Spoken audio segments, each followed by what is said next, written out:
재림신앙의 위력, 이와 같은 제목으로 말씀 증거하겠습니다. 여러분 확실히 지금 체감하고 계실 텐데 이 시대는 말세의 때가 틀림이 없어요. 이 말세의 모든 징조가 전 세계에 나타나고 있습니다. 이 말세 중에서도 말세를 두고 말세 지말이라 그러죠. 지금은 우리가 임박한 종말론을 가지고 살아가는 게 맞아요. 이제 세상 끝이 왔구나. 지금 우리가 이와 같은 생각을 왜 가져야 하는가? 너무나도 뚜렷하게 말세 때 예언되고 마지막 때가 되면 이런 일이 나타날 것이다 라고 했던 모든 내용들이 오늘날 이 시대에 생생하게 나타나고 있기 때문에 그렇습니다. 이와 같은 시대의 가장 강력한 신앙의 표본은 단연코 재림에 대한 신앙이에요. 재림신앙이란 주님이 다시 오실 것을 믿는 신앙입니다. 주님께서 분명히 뭐라고 말씀을 하셨느냐? 내가 지금 들려서 올라가는 그대로 다시 올 것이다. 주님이 그걸 약속하셨어요. 그래서 그때 주님이 다시 오시는 그날, 그 재림의 때를 믿고 살아가는 것이 우리 그리스도인들입니다. 이 재림에 대한 신앙은요, 십자가와 부활과 함께 우리 기독교 신앙의 핵심이 되는 교리예요. 그런데도 상당히 많은 이들이 이 재림의 신앙에서 벗어나서 살아가고 있습니다. 세상은 마치 끝이 없는 것처럼 살고 심판이 없는 것처럼 살아요. 심지어 신앙인들에게도 재림에 대한 신앙이 그렇게 위기감 있게 다가오지 않는 이들이 많이 있습니다. 그다지 심각하게 생각하지 않는 이들이 상당히 많아요. 그렇다면 왜 이 재림 신앙에 대해서 무지하고 또 무관심할까요? 왜 다가올 일에 대해서 이렇게 무감각하게 사는 걸까요? 세상 끝이 가까이 왔는데 왜 이리도 태평할까요? 제가 생각할 때는 이 재림 신앙이 약한 이유는 이 재림에 대한 일은 아직 이루어지지 않았기 때문에 그렇다고 봐요. 창조는요, 이루어졌어요. 우리가 그 창조의 세계 가운데 발딛고 살아가고 있습니다. 그리스도의 구속의 은혜, 십자가 사건, 2000년 전에 실제 일어난 사건입니다. 그리스도의 부활 동일합니다. 성령의 강림, 그리고 성경에 기록된 각종 기사와 이적들에 대해서는 이미 일어난 일이고 이미 증명된 사건이에요. 이미 일어났고 이미 증명된 사건도 못 믿으면 그거는 말할 것도 없고 이제 그 다음이 문제인 거죠. 이미 일어났고 이미 증명됐으니까 이건 믿을 수 있겠어. 그런데 주님의 재림은 아직 안 왔잖아 라는 것이 믿음이 있다라고 말하는 신앙인들 중에서도 가지고 있는 생각이라는 거예요. 재림은 주님이 약속하셨지만 아직 이루어지지 않은 사건입니다. 성경에 기록된 모든 내용들이 그대로 이루어졌거든요. 이루어지고 있고. 근데 이 주님의 재림에 대해서는 아직 이루어지지 않았어요. 그런데 여러분 한번 생각을 해보세요. 우리 주님께서는 이전의 모든 언약과 약속을 말씀하신 그대로 이루셨습니다. 이것으로 미루어 볼 때 주님이 다시 오신다라고 말씀하셨던 이 약속, 이 재림에 대한 사건은 반드시 이루어지겠습니까? 아니면 안 이루어지겠습니까? 당연히 반드시 이루어질 사건이죠. 우리 주님은 그 정도의 신뢰와 보증을 확실하게 우리에게 보이셨어요. 우리는 오늘 이 4월달 동안 신앙의 기초, 그 마지막 시리즈 시간으로 재림신앙에 대해서 살펴보고 있는 중입니다. 그 중에서도 특히 이 종말과 재림에 대한 메시지는 주기적으로 점검하고 확인해야 할 중대한 신앙의 진리예요. 군대에서 보초를 설 때 자꾸 당직 사관이 와요. 12시쯤 와요. 자지 마! 이게요. 졸린데 보초 서면서 졸리거든요. 누가 오겠어요. 그러니까 졸아요. 근데 당직 사관이 와요. 그러니까 북한군이 두려운 게 아니고 당직 사관이 두려워요. 벌점 받을까 봐, 휴가가 잘릴까 봐. 그래서 깨어서 보초를 서요. 그리고 이제 12시 왔다 가니까 방심을 한단 말이죠. 2시쯤 또 와요. 자지 마. 새벽 4시쯤 또 와요. 자지 마. 계속 그러거든요. 계속 깨워요. 그때 연락장교님이라고 그분이 보셨을 때 늘 그렇게 시간 간격을 맞춰서 깨우러 다니세요. 그러니까 이제 보초선에 힘들어 죽겠는데 잠깐 좀 앉아있고도 싶고 잠깐 좀 이렇게 기대고 싶은데 와서 걸리면 벌점이에요. 휴가가 잘려요. 그러니까 이제 긴장하고 잠도 졸면 안 돼요. 북한군 올 것 같진 않은데 당직 사관은 반드시 오거든요. 그러니까 이제 깨어 있어야 돼요. 병장님이 물어보더라고요. 아니 왜 자꾸 그 당직 사관님 자꾸 와서 이렇게 물어보십니까? 그랬더니 당직 사관이 하는 말이 나도 졸려서. 나도 졸리다는 거예요. 그러니까 본인이 잠들 것 같으니까 와서 보초병 깨우면서 덩달아 잠 깨는 거예요. 그 당직 사관 자면요 위에 갑작스럽게 비사격이라고 있어요. 비사격. 그럼 포병부대 나온 분들은 알 거예요. 비사격 걸렸을 때 그거 바로 출동 포병부대 안 하면 벌점 먹습니다. 진급이 안 돼요. 그러니까 이제 덩달아 병사들도 깨울 겸 자기도 일어날 겸 돌아다니는 거예요. 마찬가지예요. 솔직히 지금 이 재림에 대한 설교는요, 여러분들을 들으라고 깨우치기 위한 그런 메시지로서만 이해되는 것이 아니고 제 영혼이 잠잘 것 같아서 덩달아 여러분들 그냥 깨우는 겁니다. 제가 분명히 누차 말씀드렸죠. 저는 제가 천국 가는 게 제일 중요한 사람이에요. 그러니까 따라올 사람들은 같이 깨어 있으시자 이겁니다. 그렇다면 우리 그리스도인들은 지금 이 말세의 때라는 것을 알면서도 왜 깨어 있지 않을까요? 분명 말세라고 알거든요. 아유, 말세네 이런 말 많이 해요. 근데 깨어 있지가 않아요. 그 이유가 뭐냐? 이 재림 신앙의 위력에 대해서 몰라서 그렇다는 거예요. 재림 신앙이 얼마나 우리의 신앙을 강력하게 붙들고 지키는지 모르기 때문에 자꾸 졸고 영적으로 깊은 잠에 드는 겁니다. 부디 오늘 저와 여러분은 재림 신앙의 위력을 깨닫고 잠에서 깨어나 시대를 깨우는 믿음의 백성들 다 되시기를 예수님의 이름으로 간절히 축복합니다. 자, 그럼 지금부터 본격적으로 이 재림 신앙이 왜 위력이 있는지에 대해서 크게 세 가지로 살펴보도록 하겠습니다. 첫째로 재림 신앙은 우리를 깨어있게 만들기 때문에 깨어있기 때문에 위력이 있어요. 그러니까 재림에 대한 신앙은 잠들어 있는 이 시대에 우리를 깨어있도록 만들어주거든요. 다 잠들어 있는데 혼자 깨어있어요. 그것 자체가 엄청난 신앙의 위력이자 힘입니다. 자면은 뭘 할 수 있습니까? 코 고는 것밖에 할 수 있는 게 없어요. 깨어있으면 할 수 있는 게 많다는 거예요. 자, 그럼 여러분들은 얼마나 깨어있으십니까? 우리 가운데 육신의 걱정거리나 고민이 많이 있으면 깨어있게 돼요. 번민이 차고 생각할 문제가 많으면 잠이 올까요? 안 올까요? 잠이 안 와요. 전세 만기가 돌아오면 이사를 갈까? 대출을 받을까? 전세를 연장할까? 생각이 많이 듭니다. 또 자녀들 대학 등록금 납부일이 되면 학자금 대출을 받아줘야 되나? 아니면 이거 자녀들 이거 빨리 독립시켜버릴까? 적금을 깨야 되나? 이 생각으로 밤잠을 못 이루게 되어 있어요. 그리고 잠언 말씀에 하나님께서 사랑하는 자에게 잠을 주신다 돼 있어요.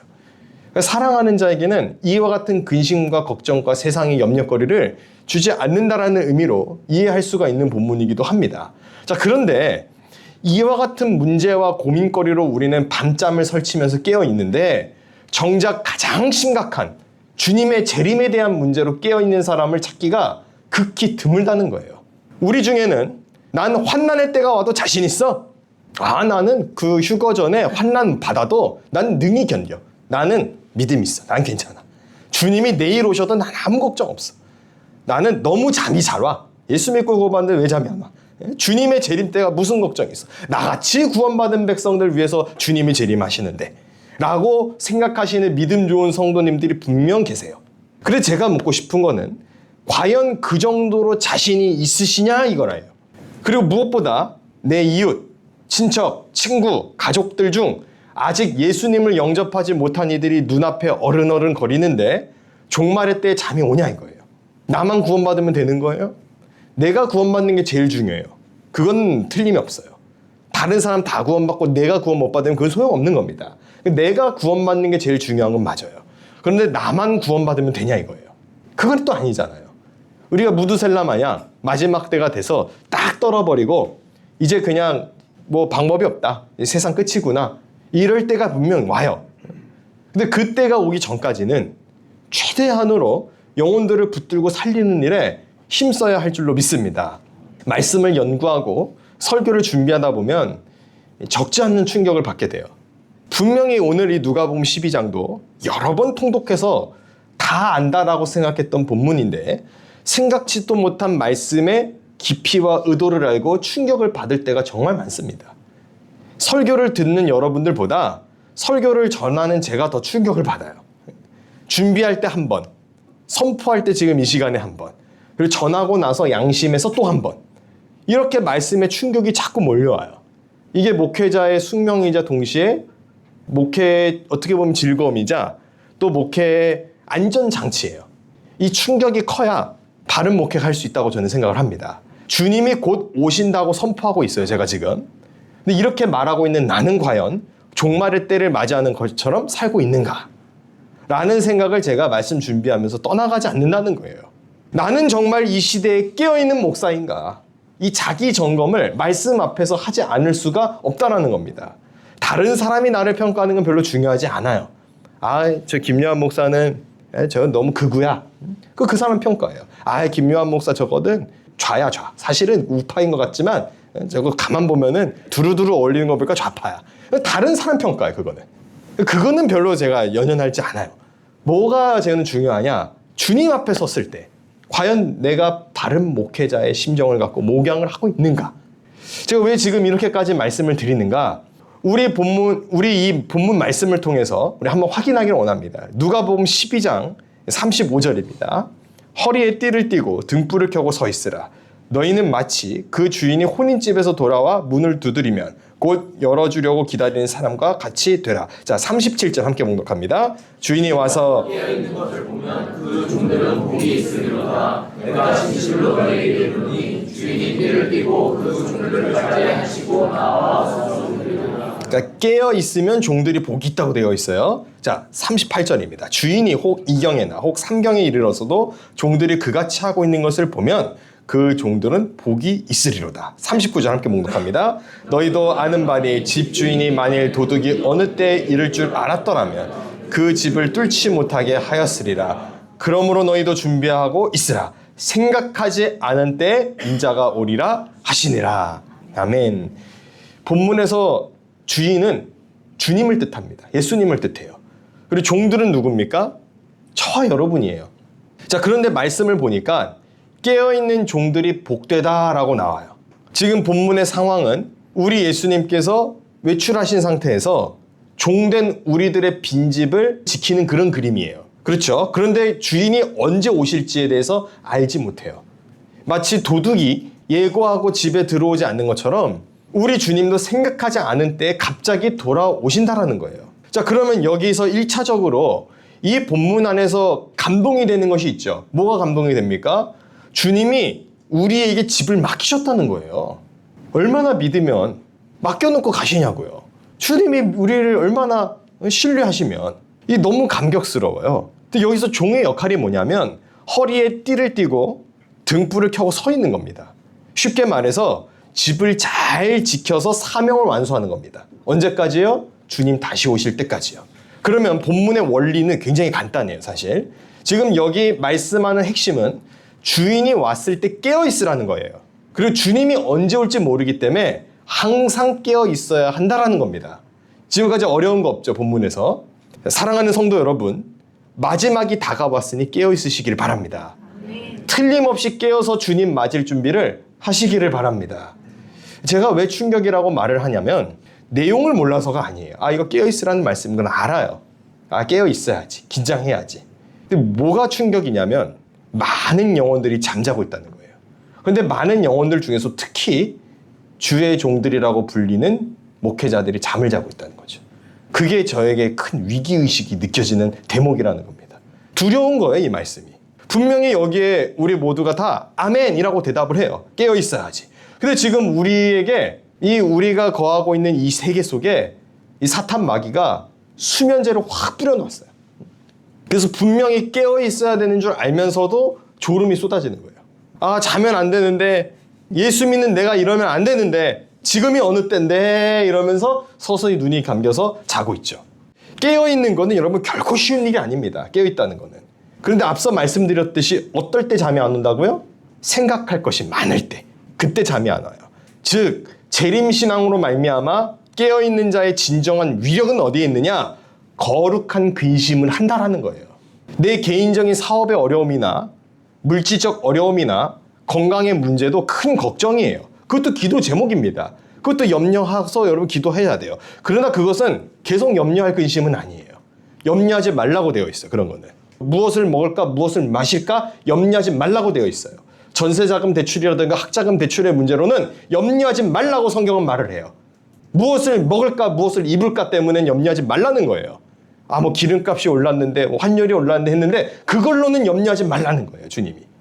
먹고 입히는 문제는 주님 책임지시겠다는 거죠. 근데 주님이 또 염려하라고 하는 것이 있어요. 그게 바로 거룩한 근심이라는 거예요.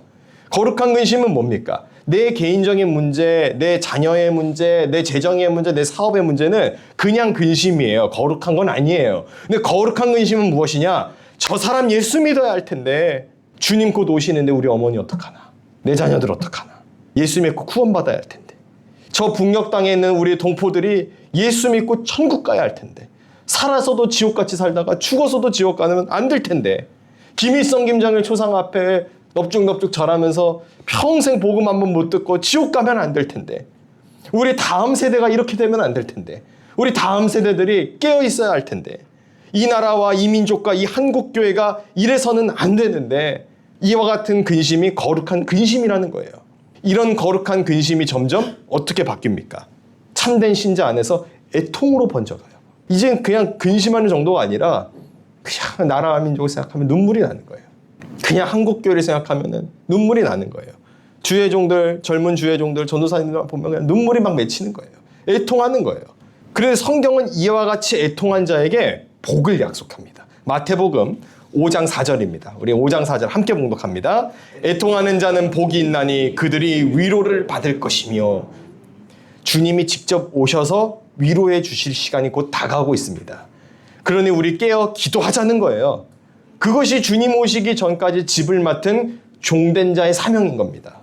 특별히 오늘 저와 여러분 모두는 이와 같은 사명을 기억하며 거룩한 근심과 애통으로 날마다 깨어 기도하고 주의 재림을 사모하는 이 시대의 믿음의 백성들 다 되시기를 간절히 바랍니다. 두 번째로 악에 휩쓸리지 않도록 우리를 만들어주기 때문에 위력이 있다는 거예요. 악에 휩쓸리지 않게 만들어줘요. 여러분 지금 정말 악이 창궐하고 있죠. 이제는 집에서 마약을 받는 시대가 되었고 죄 짓는 연령층도 점점 낮아지고 있어요. 옛날에는 분명 범죄자 몽타주는 범죄자처럼 생겼어요. 딱 봐도 그냥 흉악범이에요. 그냥 딱 봐도. 사기꾼은 사기꾼같이 생겼단 말이에요. 근데 오늘날에는 멀쩡하게 생겼는데 흉악범이래요. 도저히 저 사람은 저런 담대함이 안 나올 것 같은데 중학교 2학년인데 범죄를 저질러요. 평범한 주부가 살인을 합니다. 악이 세상을 휩쓸어서 죄가 완전히 득세하는 세상이 되었어요. 그런데 재림신앙을 가진 사람들은 여기에 안 휩쓸린다는 거예요. 그래서 세상에서 이 예수를 믿는 사람들, 재림신앙을 가지고 있는 사람들을 다르게 봅니다. 이상하게 생각하기도 하고 낯설어 하기도 해요. 그렇지만 신앙인들은 고고하게 다른 거예요. 뭔가 달라요. 우리가 이런 말을 무심코 해요. 요즘 세상에도 그런 사람이 있어? 어른 보고 인사하는 건 당연한 건데 어른 보고 인사하면 이런 칭찬을 듣는 시대가 됐어요. 혼자 순결 당연한 건데 지금은 천연기념물로 취급을 해요. 과거나 지금이나 성경 말씀대로 살고 있을 뿐인데 그리스도인들이 점점 이상한 취급을 받아요. 도대체 요즘은 어떻길래 기본만 했는데 요새 같지 않네라는 소리를 들어야 하냐고요. 여러분 이게 지금 무서운 암시예요. 요새 저런 사람이 어딨어? 라는 말은 예전에는 그 정도 기본은 그래도 되어 있는 사람들이 많았다는 거예요. 어른을 보고 인사하고 기본은 되어 있는 사람들 많았다는 거예요. 근데 당연한 것을 지키는데 지금은 칭찬을 받는 시대가 되었어요. 옛날에는 반장이 일어나서 차렷 선생님께 경례 하면은 선생님 안녕하세요 이 인사를 했단 말이에요. 학급에. 요즘 그거 안 하는 거 아세요 여러분? 그거 안 한대요. 그게 왜 안 하는 줄 아세요? 학부모들이 수업 시간 잡아먹는다고 컴플레인을 걸었대요. 선생님한테 인사할 시간이 아까워서 공부 배워야 될 애들은 그냥 나가라는 거예요. 배울 가치가 없는 사람들이에요. 그네들. 이렇게까지 얘기하면 또 이제 과격하다 괴팍하다 그러는데 선생님을 보고 인사하는 것도 안 배웠는 아이들이 수학, 과학, 도대체 영어는 왜 배워야 돼요? 왜 살아요 도대체? 선생님을 보고 인사하는 기본인데 인사하는 시간이 아깝다고 그걸 빼라는 거예요. 세상에 지금 그런 시대가 되었다는 말이에요. 얼마나 죄악의 기승을 부리는지 세상 곳곳에 죄가 가득해요. 소돔과 고모라가 멸망하기 직전 여러분 어떤 상황이 있는지 잘 아실 겁니다. 그 밖에도 인류 역사를 보면 멸망당한 도시의 특징, 그 국가는 반드시 죄의 한도를 넘었어요. 여러분 소돔과 고모라 생각해 보세요. 그 롯의 집에 주의 천사들이 왔어요. 방문한 거예요. 그래서 롯이 극진히 대접하죠. 그런데 그 소돔과 고모라의 사람들이 그 롯의 집에 들어온 그 천사를 동성애하겠다고 내놓으라는 거예요. 극악무도하죠. 얼마나 황당하냐면 롯이 내게 아직 시집을 가지 않은 내 딸이 있으니 딸을 내줄 테니 그런 죄악은 범하지 마세요. 딸을 왜 내줘요? 그것도 이상하잖아요. 얼마나 악하면 그 악의 수치라도 좀 낮추고자 그런 제안을 하냐고요, 롯이. 그 망국의 끝은 늘 동성애예요, 보면. 동성애 때문에 망해요. 네덜란드가 원래는 완전히 그 거룩한 그 신앙의 터전 아니었습니까? 아브라함 카이퍼 당시에는. 지금은 어떻습니까? 차별금지법이 통과된 이후에 네덜란드 부럽지 않아요, 별로. 그 나라는 죄가 기승을 부리고 동성애가 창궐하는 나라가 되었어요. 로마는요, 멸망당할 때 로마는 강력한 나라였습니다. 외부 침략으로 망한 게 아니에요. 뭐 바이킹족이 뭐 수시로 침략했고 얘기하지만 그걸로 망한 거 아니에요. 내부로부터 붕괴됐어요. 로마가 가장 부강할 때 무슨 짓을 했냐? 도서관을 지으면 참 좋을 텐데 대중목욕탕을 지었어요. 아, 대중목욕탕 지을 수 있지. 목욕도 해야지. 그렇게 단순한 문제가 아닌 게 여기서 남녀가 같이 들어가요. 대중목욕탕. 혼숙을 해요. 문란한 짓을 일삼습니다. 그리고 또 귀족들은 누구는 굶어서 못 먹는데 먹고 토해요. 토하고 다시 먹기를 반복해요. 맛있는 거 더 먹고 싶다고. 그럼 그 토사물을 또 노예들이 와서 먹어요. 식인 뱀장어를 키웠어요. 식인 뱀장어. 로마 말년에 식인 뱀장어들 먹이로 노예들을 던져줘요. 그럼 그 노예들의 살을 뜯어먹고 뼈를 뜯어먹고 그렇게 해서 그 양식된 뱀장어를 다시 귀족들이 잡아먹고, 이게 로마가 망하기 직전에 이 짓을 했어요. 그 콜로세움을 물로 가득 채워서 수상전을 벌이고 그 죽는 걸 구경하고 관람하고. 이게 망할 나라예요. 망할 나라. 그 끝은 결국 동성애로 치닫게 되고 그 나라와 그 제국은 하루아침에 멸망당하게 된다는 거예요. 사실 하루아침에가 아니에요. 이 죄악의 홍수가 서서히 이 제국을 덮치기 시작하니 그 제국은 부패하고 썩어서 무너지게 되었다는 거죠. 그럼 하나님의 백성들은 예외가 없냐? 예외인가? 예외 없다는 거예요. 북이스라엘 보세요. 여로보암 때부터 금송아지 때문에 망한 거예요. 왜 금송아지를 갖다 두냐고요. 자기의 정치적인 그 수단으로 삼은 거예요, 신앙을. 그게 여로보암의 죄예요. 그럼 남유다는 낫느냐? 남유다는 간간히 괜찮은 왕들이 있었죠. 그러나 므낫세 때 그 죄악이, 시드기야의 그 죄악이 그 국가를 망하게 한 거예요. 하나님은 죄악을 그냥 두지 않으세요. 여호와의 진노가 하늘에 닿으면 찬란했던 로마 제국도 망하고 무너지는 겁니다. 죄는 반드시 패망을 가져옵니다. 지금 이 세상에는 죄가 끊임없이 쌓이고 있어요. 이 악에 휩쓸리지 않는 이들은 죄악의 수치가, 이 죄악이 맥시멈을 차게 됐을 때 결국 멸망하게 될 것이다라는 것을 아는 사람들 뿐이에요. 그런 사람들만이 이 죄악에 휩쓸리지 않아요. 사랑하는 성도 여러분, 주님의 재림은 곧입니다. 지금 이 땅에 창궐한 죄악을 보았을 때 주님이 오늘 이 시간에 오셔도 전혀 이상하지 않아요. 지금 오셔도 하나도 안 이상해요. 이 세상의 분위기가 각박하고 돈을 사랑하고 교만하고 잔인하고 자식이 부모를 대적하는 시대가 되었어요. 보험금 타겠다고 부모를 살인하는 그런 엽기적인 일들이 벌어지고 있는 시대가 되었어요. 주님께서 예언한 바대로 혼란하고 더럽고 악한 시대가 찾아온 겁니다. 아, 옛날에도 그랬습니다. 아, 물론 옛날에도 죄가 있었어요. 근데 문제는 지금이 훨씬 더 죄의 종류가 다양해졌다는 거예요. 성도 여러분, 이 땅의 죄가 깊어질수록 주님 오실 날이 가깝다라는 것을 아셔야 합니다. 지금 정말 참 안타까움을 느끼는 것은 뭐냐면 세상이 악해져가는 이 흐름에 대해서 사람들이 너무 당연하게 받아들이고 그냥 그렇게 흘러가는 분위기가 되었다는 거예요. 여러분, 도덕성이 상실되고 죄가 당연하게 받아들여지는 이 시대, 이렇게 되어서 되겠습니까? 그게 정상인가요? 지금 또 퀴어 축제 또 한대요. 진짜 그만 나가고 싶어요, 저는 진짜. 왜 목사님은 거룩한 방파제? 저도 안 하고 싶다니까요, 거룩한 방파제. 방파제를 안 세우는 나라가 되었으면 좋겠어요. 그러면 내가 안 나가요, 제가. 울며 겨자 먹게. 아, 뭐 그거 문제 이런 것도 있고 저런 것도 있는데 목사님은 분명하게 안 하십니까? 이러는데 그럼 동성애 나라 되게 망하고요. 또 한대잖아요, 또 한대요, 퀴어 축제를. 질리지도 않아요. 계속해요, 계속. 그러니까 그들이 계속하니까 우리가 계속 할 수밖에 없어요. 언제까지? 그 악이 끊어질 때까지. 그들은 언제까지 도전할까요? 우리가 방파제를 접고 철수할 때까지. 이 나라가 동성애 나라가 되고 공산화 나라 될 때까지 그들은 계속 밀어붙일 거예요. 계속 악법을 발휘할 거예요. 그럼 우리가 철수하고 접을까요? 이런 문제 저런 문제 사소한 다툼들 있으면 그냥 접고 넘어가요? 이 악이 창궐하는 이 시대를 막기 위해 뭐라도 해야 될 거 아니에요. 뭐라도. 저 안 하고 싶다니까. 진짜 제발 목회만 하고 싶은 사람이에요, 저는. 여러분들 신방하고 여러분들 두고 기도하고 그리고 한 가정 한 가정 그냥 보살피고 이러고 싶어요, 저는. 정말 그러고 싶어요. 근데 시대가 악하니까 그렇게 제가 만약 목양에서 우리 교회 부흥했어요. 우리 교회 만약에 성도님들도 기쁘게 신앙생활해요. 근데 나라가 만약에 무너져 버리면요. 한국교회 전반이 다 부패해서 만약에 폐쇄돼 버리고 다 문 닫으면요. 그래도 우리는 즐거운 건가요? 그래도 우리는 다행인 거예요? 그런 신앙생활을 하기 원한다고 한다면은 그거는 양심적인 크리스찬은 아니에요. 옳지 않다는 거예요. 정상이 아니라는 거죠. 세상이 점점 더러워지고 심지어 교회마저도 세속화돼요. 이 이야기는 안 하고 싶은데 자꾸 할 수밖에 없네요. 왜 교회에 애견샵이 있어야 하고 왜 교회에 흡연실이 있어야 되냐 이거예요. 왜 그래야 되냐고요. 왜? 아무렇지도 않게 근데 이걸 받아들여요. 트렌드래요. 이것이 말세의 징후라는 겁니다. 교회 안전하지 않는 거예요. 그렇다면 우리가 말세에 무엇을 해야 될까요? 지혜도 필요하고 능력도 필요하지만 그 어떤 것보다 거룩이 필요합니다.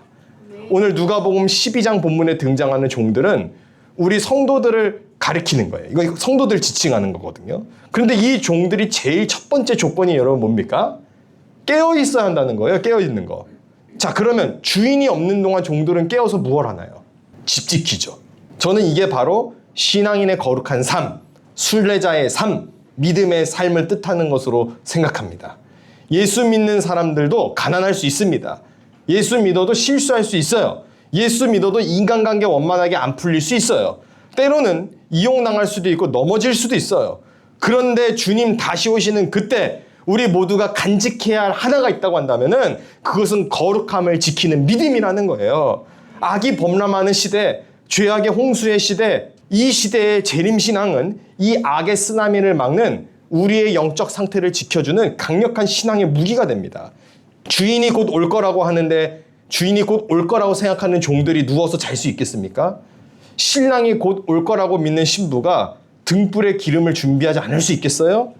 사랑하는 성도 여러분, 이 재림신앙으로 말미암아 옛날의 죄를 청산하고 오늘부터 다시 거룩으로 일어서서 그래서 다시 시작하는 은혜가 있기를 간절히 바랍니다.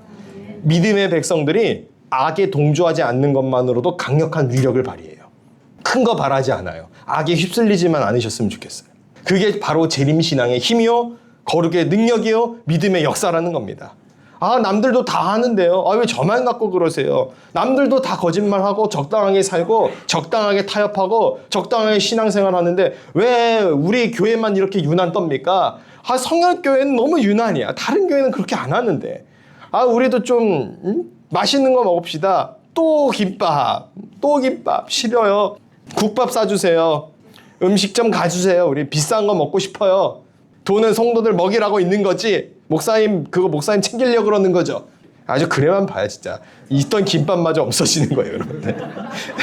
뭐 남들도 다 하는데 남들이 하면 우리도 해야 하는 건가요? 남들이 하고 있는 그것을 못하게 하고 선한 길로 이끄는 게 성도의 역할이에요. 요새 들어 자꾸 우리 교회 찾아오는 교역자들이 있어요. 그러니까 어떤 교역자들이냐, 이 교역자의 특징이 뭐냐면 개척을 준비하는 목사님들이세요. 근데 무슨 이상한 소문을 듣고 와가지고 저기가 개척을 해서 성공한 뭐 케이스라 해서 뭐 배울 게 있다고. 그럼 저는 와서 그냥 밥이나 먹고 보내는 것밖에 할 게 없어요. 뭐가 있어요, 우리가? 기도한 거예요. 그냥 기도하고 하나님의 은혜라고밖에 설명할 수 없어. 그리고 그 얘기를 듣고 하나님의 은혜라 그러면 감격해서 돌아가야 되잖아요. 크게 실망해서 돌아가요. 제가 진짜 제일 이해 안 가는 거예요, 이게. 하나님의 은혜입니다라고 그러면은 혼자만 영업 비밀 있다 그러고 막 그래요. 막 입이 대빨 나와가지고 목사님 그렇게 안 봤는데 너무하다 그러고 진짜 그거밖에 없는데 그럼 얼굴이 환해져서 은혜면 되는구나 이러고 돌아가야 되잖아요. 아주 그냥 뭐가 불만이 가득한 표정으로. 다시 한번 부탁드립니다. 이 시대의 죄악의 흐름에 저항하고 주님 곧 오신다라는 믿음으로 지금의 현실을 버티고 인내할 수 있게 되시기를 바랍니다. 세상에 온갖 소리가 들려와도 나와 내 집은 여호와 하나님을 믿음으로 거룩하게 살리라. 그리하여 우리 주님이 언제 다시 오신다 할지라도 주님 앞에 만나는 우리 온 성도들 다 되시기를 주의 이름으로 간절히 축복합니다. 마지막 세 번째로 이 재림신앙은 소망을 주기 때문에 위력이 있어요. 소망이 있기 때문에 위력이 있다는 거예요. 재림신앙의 위력, 그것은 소망을 가지고 살아간다는 점에 있다는 겁니다. 종들은 주인을 기다리면서 깨어있는 그 시간을 결코 억울해하거나 피곤해하지 않아요. 왜냐하면 주인을 좋아해요. 주님이 언제 오실까? 그걸 기다리는 종들이에요. 주인은 반드시 올 거기 때문에 절대 피곤치 않다는 거예요. 이 땅에서 예수 믿어서 힘든 일이 있다면 예수 믿는 것 때문에 여러분 힘들잖아요. 여러분 그것으로 복 받을 겁니다. 교회에서 힘든 일 생겼어요. 아, 왜 사회에서도 아니고 직장에서도 아니고 왜 내가 교회에서 힘들어야 돼? 여러분 교회에서 혹시 힘든 일 생기잖아요. 그게 여러분들의 상급이 될 거예요. 그걸 견디고 인내한 신앙생활 한다는 거 상급이에요. 아, 나 이 교회 안 되겠다. 아, 이 교회 이런 거 불편해서 딴 데 가야겠다. 그거는 상급 걷어차는 행동이에요. 그 불편함을 견디고 있으면 그게 상급이 된다니까요. 주님 재림하시는 그때 모든 걸 다 갚아주실 거예요. 잘하였다. 착하고 충성된 종아 잘 견디었도다. 주님이 그렇게 말씀하여 주실 거라는 거예요. 한 가지 확실한 것은 그때가 머지 않았다라고 저는 장담할 수 있어요. 무슨 근거로 이렇게 말할까요? 주님 오신 지 2000년도 더 지났기 때문에 코로나와 같은 대질병과 기근이 휩쓸었기 때문에 세계가 지금 전쟁 중에 있기 때문에 그런 걸로 치면 6.25 동란이 더 힘들죠. 중세 때 흑사병이 더 무섭죠. 오히려 지금은 기술의 발전으로 옛날보다 별로 급박하지 않아요.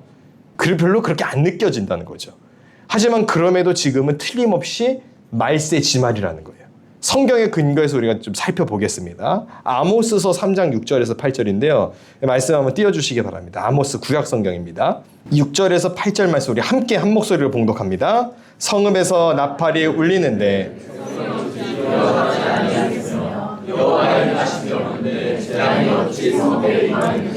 주 여호와께서는 자기의 비밀을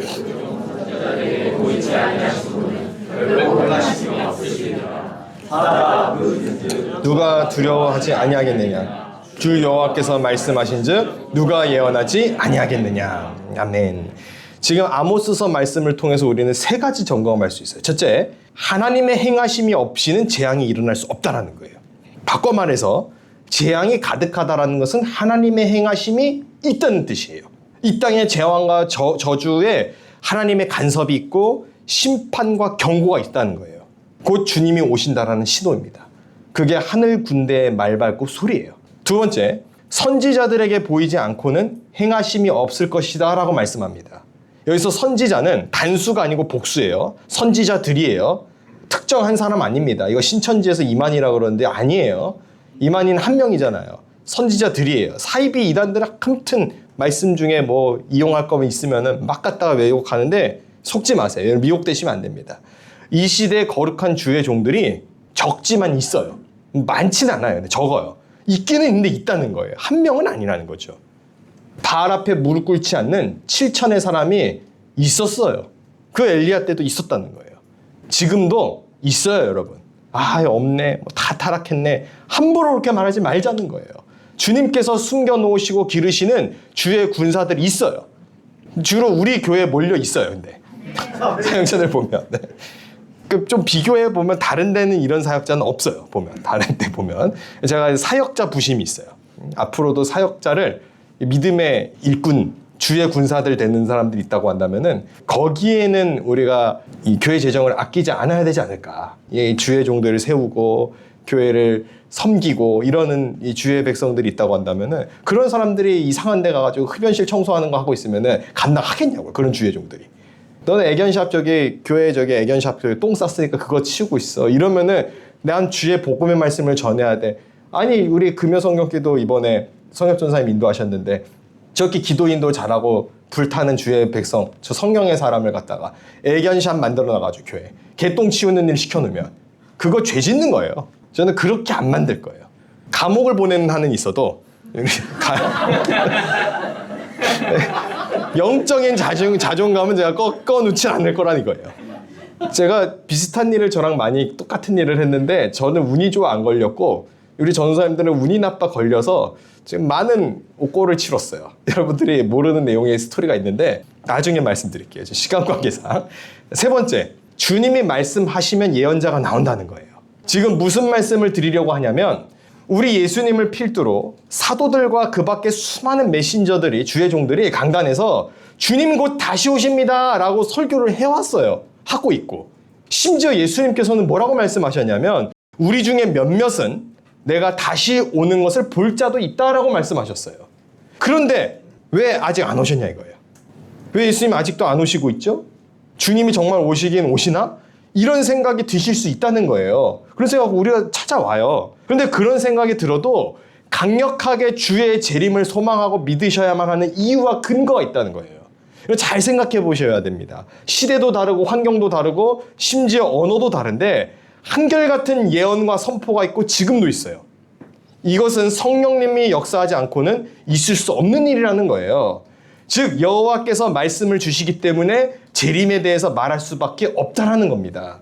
성경은 종말의 시간이 다가올 때 주님이 오시는 그날과 그 시는 알지 못한다고 하였기 때문에 우리가 몇 월 며칠로 그날을 찝을 수는 없어요. 몇 월 며칠로 찝는 순간 일단 그날은 아니에요. 그러나 그날은 정해져 있다는 거예요. 몇 날 몇 시인지 모르는 것뿐이지 하나님은 정해놓으셨다니까요. 정해놨다라는 말은 여러분 이상한 말이 아니에요. 그날과 그 시는 오직 하늘에 계시는 아버지만 아시는 아버지가 정한 날이 있어요. 그 날짜를 우리의 유익을 위해서 알려주지 않으셨을 뿐이에요. 정해져 있다는 말은 뭐냐면 그날에 점점 가까이 다가가고 있다는 뜻이에요. 가까이 그날이 오고 있다는 뜻이라고요. 자, 그렇다면 우리는 어떻게 살아야 할까요? 아, 종말이 가까이 오네? 두려움으로 살아야 하나요? 아니죠. 소망으로 살아야죠. 재림신앙의 위력은 이 땅에 악이 창궐하고 재앙이 넘실대고 그리고 수많은 기근과 핍박이 찾아와도 미소를 잃지 않는다라는 것에 있습니다. 덴버 신학교의 정성욱 박사님이 쓴 밝고 행복한 종말론이라는 저서가 있어요. 이 덴버 신학교에 제가 나온 박사과정을 했던 학교의 특징이 뭐냐면 역사적 전천년을 기반으로 해서 수업을 해요. 보통은 개혁주의 교단에서는 무천년설을 가지고 이야기를 합니다. 근데 이제 역사적 전천년을 이야기하면 많은 사람들이 불안해해요. 아, 그러면 환난전에 휴거를 겪고 막 이런 일을 겪는 건가? 이래요. 근데 그 역사적 전천년을 가지고 가면서도 밝고 행복한 종말론이라는 것을 남겼어요. 자세한 이야기는 직접 모셔서 들을 거예요. 모실 거예요. 정서업 박사 한국 오시면 저희 오후 예배 때나 언제 기회 될 때 한번 모실 건데 여러분 주님이 다시 오신다라는 일은 우리에게 공포스러운 일이 아니에요. 왜요? 우린 예수를 믿기 때문에. 세상은 이걸 이해를 못해요. 그러니까 세상이 우리를 박해하잖아요. 그냥 박해하고 발부라고 하세요. 아, 왜 우리 목사님 무시해? 막 싸우지 마세요. 그냥 그래 무시해라. 왜 우리 거룩하신 주의 이름을 이렇게 모독하다가 분노는 나요. 치밀어 오르죠. 교회가 무시당하고. 근데 계속 무시하고 핍박하라고 그냥 하세요. 그래도 주님은 오십니다. 그래도 종말은 옵니다. 우리의 입을 틀어막고 탄압하고 억압해도 하늘의 군대는 이미 출정하여서 주님을 필두로 오고 계세요. 그러니까 성도 여러분, 소망을 가지세요. 소망을 가지셔야 돼요. 소망을. 재림신앙의 위력이 바로 거기에 있다는 거예요. 이와 같은 믿음을 가지고 종말 시간 속에서도 소망 잃지 않고 멸망 때에도 기쁨 잃지 않는 이 시대에 참되고 바른 재림의 신앙의 소유자들 다 되시기를 간절히 바랍니다. 아, 내 인생은 재앙이고 내 인생은 재난이고 내 인생은 고통이고 내 인생만 그러지 않아요. 모든 인생이 그래요. 그럼에도 불구하고 미소 잃지 않는 거예요. 왜요? 하나님이 오시니까. 주님이 다시 오시기로 약속하셨으니까. 아, 주님이 곧 오시겠구나. 이때는 곧 지나가겠구나. 이것이 우리의 믿음이 되어야 할 줄로 믿습니다. 한 번 죽는 것은 사람에게 정해진 거지만 그 후에는 심판이 있습니다. 종은 주인이 오기까지 깨어서 자리를 지키면 되는 거예요. 오늘 누가복음의 말씀은 그 이야기를 당부하고 있는 겁니다. 그렇다면 이 시대에 하나님의 종으로 백성으로 자녀로 우리는 깨어서 무엇을 지키면 될까요? 예배죠. 하나님이 원하시는 건 예배자예요. 예배하는 사람. 예배하면 죄 지을 시간 없어요. 말씀에 붙잡혀서 살면 세상 소식에 미혹되지 않아요. 찬양하면 각종 소음에 노출되지 않습니다. 유튜브 보지 말고 여러분 기도하세요. 이제는 더 이상 봐도 뭐 나오지 않아요. 제 얘기예요. 보니까 안 나와요. 보니까 답이 없어요. 이 사람 저 사람 분명 한 편인 줄 알았는데 다르게 말해요. 유튜브 영상 찍고 있는 분들도 많아요. 유튜버들. 그거 찍을 시간에 제발 기도하자는 거예요. 어차피 그거 안 돼요. 소용없어요. 영이 죽어요. 영이 죽는다고요. 그거 열내다가 애국이 우상숭배 될 수도 있어요. 잘못하면. 아니 남유다도 그렇게 생각했을 거예요. 하나님께서 우리에게 큰 은혜와 복을 주시고 우리가 택한 민족인데 망할 수 있겠어? 저 북이스라엘은 금송아지 우상숭배했으니까 망했을지 모르지만 우리는 안 망해요. 뭘 안 망해요? 70년 포로예요 그냥. 그게 하나님의 뜻일 수 있다는 거예요. 하나님의 뜻이면 어떻게 해요? 따라야죠. 주의 종들이 주의 백성들이 거기에 무슨 말이 더 필요하겠어요? 대신 따를 때 어떻게 해야 돼요? 준비해야죠. 포기하고 좌절하라고 나옵니까? 그때 다니엘이 그 바벨론 대제국 시대의 2인자로 그 시대를 제패한 거예요. 믿음의 사람이 밀고 가는 거예요.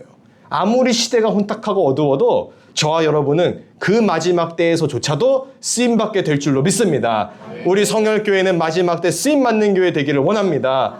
무엇보다 주님 다시 오실 걸 확신하고 바른 종말론적 재림신앙을 가지고 살아가면 흔들림 없는 삶을 견지하다가 그날의 기쁨의 잔치에 합석하게 될 것입니다. 이제 이 주님의 재림을 기대하고 사모하고 소망함으로 죄악이 요동치는 다가오는 또 한 주도 성결함과 순결함과 거룩함으로 세상을 능히 이기는 저와 여러분 다 될 수 있기를 예수님의 이름으로 간절히 축복하고 축원합니다. 기도하겠습니다. 좋으신 아버지 하나님, 우리가 재림의 신앙을 붙들고 살아가길 원합니다. 세상 끝이 다가왔음을 기억하며 날마다 소망을 품고 주님이 곧 해결해 주신다, 주님이 곧 오신다라는 이 강력한 믿음으로 이 땅의 어둠의 시대를 능히 대적하며 이기는 주의 백성들, 주의 군사들 다 되게 하여 주옵소서. 우리 구주 예수님의 이름으로 감사하며 기도드렸습니다.